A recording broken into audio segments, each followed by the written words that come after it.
Bonjour, bienvenue dans ce nouveau temps de partage et de méditation de la parole de Dieu. Vous êtes un sujet de bénédiction pour moi. De ce fait, je suis béni. Amen. Alors, nous allons continuer notre méditation, toujours du livre de la Genèse. La dernière fois, nous avons pu méditer le chapitre 10 du livre de la Genèse et nous avons compris une chose importante, que nous devons chercher premièrement Dieu. Et la bonne nouvelle, c'est que Dieu se laisse trouver par ceux qui le recherchent. Et en trouvant Dieu, nous pourrons comprendre comment il est et comment il fonctionne. Et en comprenant comment il fonctionne, nous comprendrons mieux comment nous fonctionnons. Donc, le but, c'est de pouvoir être avant d'avoir. Je répète, le but, c'est de pouvoir être avant d'avoir. Et nous croyons que le Seigneur nous conduira dans ce chemin. Amen. Aujourd'hui, nous continuerons notre méditation, toujours du livre de la Genèse, cette fois en fait au chapitre 11. Que s'est-il passé? Alors, la Bible nous relate une histoire très intéressante. La Bible nous relate en fait l'histoire d'une famille. Tout se passe en fait après le déluge, toujours partant de la descendance de Noé, à savoir la descendance de Cham, Japheth et Sem. Et la Bible dit en fait que le peuple en fait qui s'est multiplié prévoit de mettre en place un projet. Lequel? Un projet qui est celui de construire une ville, et dans la ville il y aura une tour, et la tour en fait ira jusqu'au ciel. Et l'un des atouts majeurs que possède ce peuple est marqué dans le verset 1 du chapitre 11. La Bible nous dit: toute la terre avait une seule langue et les mêmes mots. Dans d'autres versions, on parle d'un même langage. Une même langue normale. Pourquoi? Parce qu'en fait, ils descendaient de la même famille. Mais la chose, en fait, qu'ils avaient en plus, leur atout, c'était le même langage. Ce n'est pas automatique. Ce n'est pas parce qu'on a une même langue qu'automatiquement on a un même langage. Donc du coup, en fait, ils bénéficiaient de cet atout-là. Et je crois qu'il était de Dieu. Et on va voir plus tard qu'il était perverti par l'ennemi. Mais en tout cas, à ce moment précis-là, ils bénéficiaient de la même langue, surtout du même langage. Et la Bible dit en fait que Dieu regarde en fait le projet de l'homme. Et l'Éternel en fait descendit, voit la ville et la tour que construisaient les hommes, et il dit: voici qui forment un seul peuple, ont tous une même langue, et voilà ce qu'ils ont entrepris. Maintenant, rien ne les retiendra de faire tout ce qu'ils ont projeté. Donc du coup, Dieu lui-même regarde en fait le projet des hommes et regarde en fait l'atout qu'ils ont pour pouvoir mener à bien ce projet. Il dit le fait qu'ils ont un même langage, rien ne pourra les empêcher de pouvoir mettre en place ce projet. Mais de quoi s'agit-il?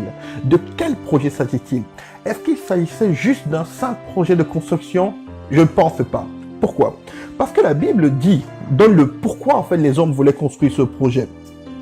La Bible dit en fait que les hommes dirent: allons, construisons-nous, ça c'est au verset 4, il dit: allons, construisons-nous en fait une ville et une tour dont le sommet touche le ciel, et faisons-nous un nom. Dans d'autres versions de la Bible en fait, il est dit en fait que nous soyons fameux. Il dit: faisons-nous un nom afin de ne pas être dispersés sur la surface de la terre. Donc du coup, les hommes avaient un projet d'unification. Donc, ils voulaient ne pas être dispersés et ils voulaient en fait qu'au centre de cette unification, il réside quelqu'un qui est, vous avez trouvé, l'homme. Parce qu'en fait, ils disent en fait, construisons-nous un nom. Mais une question en fait légitime que nous pouvons nous poser, c'est: d'où vient ce projet? Est-ce un projet qui a été initié par l'ennemi? Est-ce un projet qui a été initié par Dieu? La Bible nous donne un indice pour cette question-là. Et cet indice, nous le trouvons en fait dans le livre de Romains, au chapitre 12, au verset 5. C'est une révélation en fait que Dieu donne à Paul. Et il dit: de même, nous qui sommes plusieurs, nous formons un seul corps en Christ, et nous sommes tous membres les uns des autres, chacun pour sa part. Dieu, plus tard, révèle en fait à Paul en fait qu'il a un projet, celui en fait de former tous en un, et donc Christ est au centre, et donc Christ est la tête. Ok.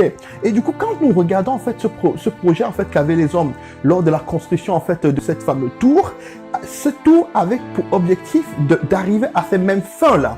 Mais la grande différence, c'est quoi? C'est que c'était le même projet initié par Dieu. Donc du coup, Dieu était le maître d'ouvrage. Et dans tout projet, il y a un maître d'ouvrage qui choisit ce qu'on appelle un maître d'œuvre. Donc celui-là qui va mettre en place le projet, qui va réaliser le projet. Et avant la chute, le maître d'œuvre, c'était le Saint-Esprit. Mais dans le contexte de la tour de Babel, le Saint-Esprit était parti, puisqu'en fait, ça correspond au moment où le peuple, l'homme était séparé de Dieu. Et à ce moment précis, l'homme est gouverné par un autre gouvernement, qui est le gouvernement des ténèbres, qui est le diable tout simplement. Donc du coup, en fait, le maître d'œuvre, qui est le diable, essaye de venir pervertir ce projet que Dieu a mis dans le cœur de l'homme.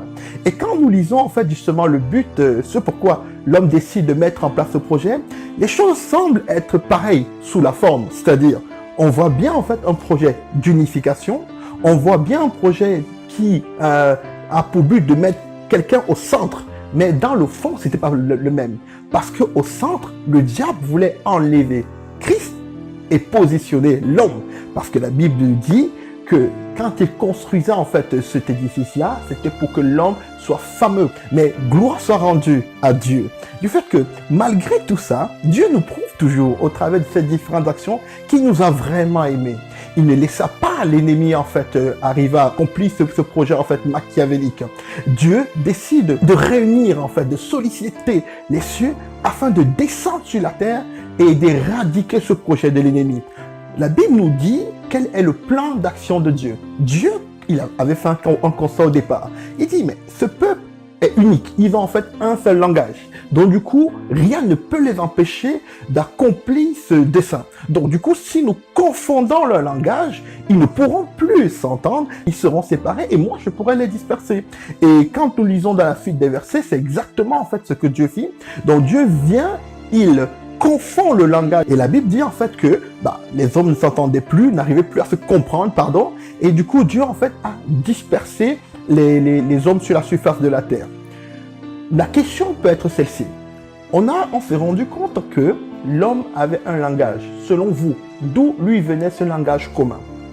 On a un indice. Quand nous tournons en fait dans le chapitre 8 qu'on a vu en fait il y a de cela quelques temps, au verset 21, la Bible nous dit une chose très intéressante. Lorsque Dieu fait l'alliance avec Noé, l'Éternel perçut une odeur agréable et s'est dit en lui-même, « Je ne maudirai plus la terre à cause de l'homme, car l'orientation du cœur de l'homme est mauvaise dès sa jeunesse. » Donc, on comprend en fait que l'orientation du cœur est mauvaise. C'est-à-dire en fait, il n'y a que du mal qui émane de là. Qui dit mal, dit diable.